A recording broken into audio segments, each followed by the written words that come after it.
أنه يعني هناك بضعة أفراد تأولوا موقفا واختطفوا الصحفي الإيطالي بهدف الإفراج أو الضغط على حكومة حماس للإفراج عن يعني معتقدي السلفية الجهادية، وخاصة أبو الوليد المقدسي اللي هو يعني أمير جماعة التوحيد والجهاد في غزة. لأنه هذا سبق ولاحقته يعني حماس ملاحقة شديدة جدا، وفي يمكن شهر آذار الماضي اعتقلوه، وكانوا قد يعني أعلنوا عن جائزة ب25,000 دولار يعني لمن يلقي القبض عليه أو لمن يدلي بمعلومات تؤدي إلى القبض عليه، يعني بسلوك يشبه السلوك الأمريكي الأرعن يعني. وكانوا يبحثون عن مطلوب دولي يعني فتك بالبشر والشجر والحجر يعني. هذا رجل مجاهد لا أكثر ولا أقل، لكن حماس لا يعجبها أحد، لا السلفية ولا غير السلفية. الآن هؤلاء يبدو أنهم خافوا، يبدو أنهم خشيوا، يبدو أنهم لم يستطيعوا التحكم بأنفسهم، لأنهم أخذوا المبادرة على عاتقهم فقاموا بقتل الصحفي الإيطالي. هذا طبعا قتله هذا لا يجوز حقيقة. هو الجماعات السلفية نفسها نفت في بيان له، نفت كل في بيانات مصورة وبيانات مرئية وبيانات مكتوبة وبيانات نفت صلتها بهذا واعتبرته مستأمن لا يجوز قتله أصلا.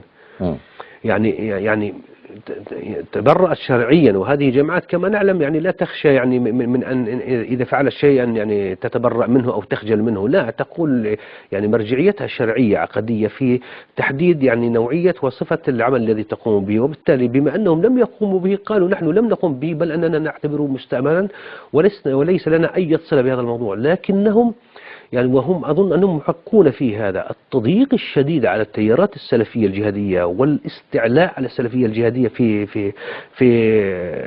في غزة، ومحاولة التضييق عليها وضربها ومحاصرتها والسخر منها وتحقيرها.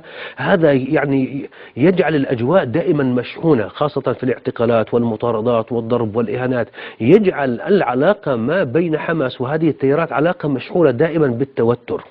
والحقيقة أنهم هم يعني جماعات صغيرة قليلة وليست جماعات كثيرة يمكن أن تهدد سلطة حماس أو غير سلطة حماس. لكن مشكلة حماس في هذا هي مشكلة الإخوان المسلمين، أنهم يرون في هذا التيار أصلا يعني عدو لهم، ليس عدو من باب يرون أن هو يهدد يعني وجوده، لأنه سلام يعني عقديا هو سليم، عنده يعني أطروحة عقدية سليمة، يعني هي عقيدة أهل السنة والجماعة. وبالتالي هذه العقيدة عندما تضعها أنت في محك حذر يعني حساس جدا كوضع مع البراغماتية الإخوانية، أيوة بالضبط، مقابل البراغماتية تتصادم، تظهر التصادمات بالضبط عليك، تظهر التصادمات والتناقضات وتظهر الأمور، وبالتالي تبدأ عمليات انسحاب من مثلا جماعات الإخوان المسلمين أو شو باتجاه هذا التيار، عمليات هجرة.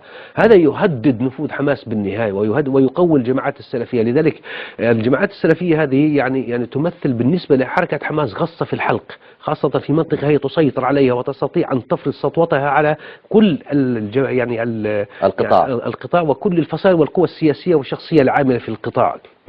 لهذا المشكلة مع حركة حماس الآن أنها تزامنت هذه العملية مع يعني هجوم شديد جدا على السلفية في معظم أنحاء العالم العربي تقريبا والإسلامي، إنه تتهم السلفية يعني باتهامات باطلة، حتى أن يعني التحشيد والتحريض والحقد والتحقير من كتاب حماس ومن إعلاميي حماس ومن قيادات حماس يعني بلغ أوج لا يتصور العقل، لدرجة وكأنهم يعني لا يحاربون يعني يهودا أو يحاربون يعني لا أستطيع أن أقول مجوسا لأنهم حلفاء لهم أصلا يعني. فهذه مشكلة عويصة. يعني أنتم كحكومة عليكم أن تتصرفوا مع كل الشعب الفلسطيني كحكومة وليس كحزب وليس كتيار وليس كإيديولوجيا. لكن حماس المشكلة فيها أنها بعد يعني أن قتل بدأت في عملية بحث محموم عن هؤلاء الناس، يبدو أنها توصلت إلى شخص أو شخصين أو 3 أو 4 أشخاص. عندما ذهبت إلى بيت أحدهم قامت بعملية بقتل الاثنين وروجت أطروحة كاذبة لأن الذين قتلوا بقطع النظر، بالرغم أن الجماعات السلفية تبرأت منهم أصلا، تبرأت من فعلتهم أصلا. لكن عندما تقول أن والله أحدهم ألقى القنبلة على صديقيه وجرح 2 من أصدقائه وجرح أحد الشرطة يعني وذاك انتحر، هؤلاء حفظت قرآن أصحاب أطروحة عقدية لا ينتحروا، هؤلاء يقتلوا لكن لا ينتحروا. هذا المنطق الصحيح اللي يقبل العقل ويقبل الدين ويقبل الواقع. لكن المشكلة مع حركة حماس هذا الكذب المستمر من يعني في كل المجازر التي ارتكبت في قطاع غزة، من مجزرة يعني مسجد ابن تيمية، من مجزرة حي الصبرة، لمجزرة عائلة أحمد حلس في حي الجعي في غزة، إلى مجزرة يعني حركة الجهاد ومقتل يعني لما قتلوا الشيخ صلاح أبو عمود وهو داخل يصلي المسجد فجرا. لما سئلوا لماذا قتلتموه قالوا لم نكن نعرف أنه من حركة الجهاد. يعني إذا كان من حركة الجهاد تقتلوه. هذه مشكلة. وعاودوا ارتكبوا مجزرة يعني دغمش جماعة جيش الإسلام، ثم ارتكبوا مجزرة مسجد ابن تيمية وقتلوا الناس في المسجد وهم يوحدون ويهللون ويكبرون ويطالبون من يا إخوة يا موحدون اتقوا الله بنا، ولكن لا حياة لمن تنادي. ثم عادوا مرة ثانية وقتلوا يعني هؤلاء. طب أنا أقول افرض أن يعني أنا كتبت مقالة اليوم عن هذا الموضوع. افرض أن يعني هؤلاء قتلوا هذا الصحفي.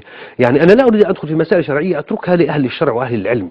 لا يقتل مسلم بكافر، هذا أولا. مع ذلك نقول إنه لما في كل مشكلات حماس الأمنية، في كل مصادماتها الأمنية مع خصومها لا تمارس إلا القتل؟ لما لا تحاكم؟ تعتمد التصفية الجسدية. لما لا هذا السؤال الغريب العجيب. لما حماس تصر على يعني على آخر يعني الإجراءات، وهي عملية القتل تأتي بها وتزرعها من البداية؟ يعني هذا أنا يذكرني صراحة في مسألة أساسية جدا. حماس نقلت للأسف الشديد تجربة حزب الله إلى غزة، وحماس الآن تنفذ الذهنية أو تعمل بموجب الذهنية الصفوية في قطاع غزة. لذلك هي تقتل مباشرة كما يقتل النظام السوري دون مباشرة، محاكمة ولا محامين حتى ولا حزب الله قضية. يقتل مباشرة. كل هؤلاء يقتلون مباشرة، ليس لك حق لا في الدفاع ولا في الاعتراض ولا في الخلل ولا في أي شيء يذكر.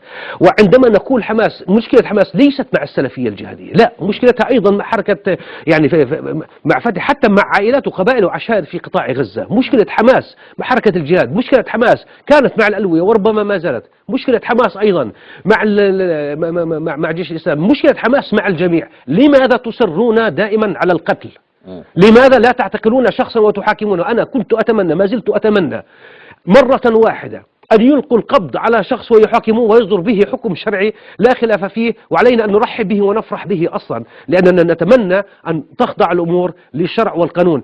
وهم يتحدثون عن أنه يعني القانون على الجميع، القانون على... لما القانون لا يطبق على هؤلاء؟ لما هؤلاء يقتلوا فورا؟ لماذا القتل؟ أنا أريد أن أفهم فقط. لماذا تصرون على القتل؟ حتى هذه اللحظة ارتكبتم سلسلة من المجازر، كسرتوا أرجل الناس في الشوارع. لماذا تصرون على القتل؟ كم مرة قلنا يعني اتقوا الله في الناس وفي دماء الناس، وتتهمون الآخرين بأنهم يسفكون دماء الناس الأبرياء. والله العظيم إنهم قتلة، والله العظيم أنا أشهد الله في هذه اللحظة التي أنا فيها وهذه أقف فيها أمام الله أنهم قتلة لا يتصرفون إلا بموجب القتل.